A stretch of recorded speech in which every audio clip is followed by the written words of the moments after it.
ఎన్నికల కంటే ముందు ఓట్ ఆన్ అకౌంట్ బడ్జెట్ ప్రవేశపెట్టిన తర్వాత ఎలక్షన్స్ పూర్తి అయిన తర్వాత ఫుల్ ఫ్లెడ్జ్డ్ బడ్జెట్ని పూర్తి స్థాయి బడ్జెట్ని మొన్న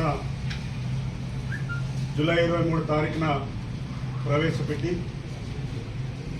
టోటల్ బడ్జెట్ తర్వాత వివిధ శాఖల యొక్క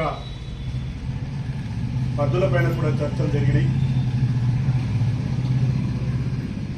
బడ్జెట్లో అనేకమైనటువంటి అంశాలని దాదాపుగా 9 అంశాలని ప్రాముఖ్యతగా తీసుకొని దాంట్లో ముఖ్యంగా యువకులు ఉన్నటువంటి స్కిల్ని వెలికితీసి నైపుణ్యంగా శిక్షణ వాళ్ళకి ఇచ్చే కార్యక్రమంతో పాటుగా ఏ ప్రాంతాల్లో అంటే ఏ శాఖల్లో ఏ విధంగా అమలు చేయాలని చెప్పేసి చాలా దూరదృష్టితోటి బడ్జెట్ని దాదాపుగా 48 లక్షల కోట్ల యొక్క బడ్జెట్ మొన్న పాస్ కావడం జరిగింది. బడ్జెట్ సందర్భంలో ఇక్కడ ఉన్నటువంటి కాంగ్రెస్ పార్టీ ప్రభుత్వం, కాంగ్రెస్ పార్టీ నాయకులు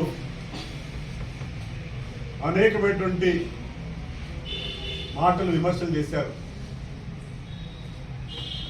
బడ్జెట్ ఏ విధంగా ప్రిపేర్ చేస్తారో కనీసమైనటువంటి అవగాహన లేకుండా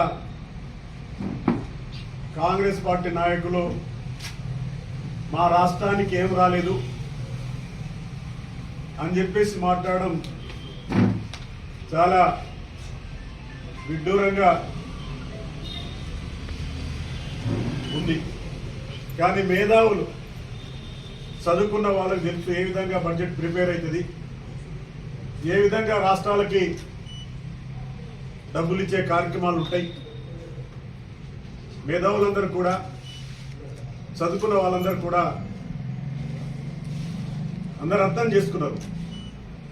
పేద వర్గాల వారు కూడా అర్థం చేసుకున్నారు. ఈ రాష్ట్రంలో దాదాపుగా 51,000 కోట్ల రూపాయలు ఈ బడ్జెట్లో రాబోతా ఉన్నాయి.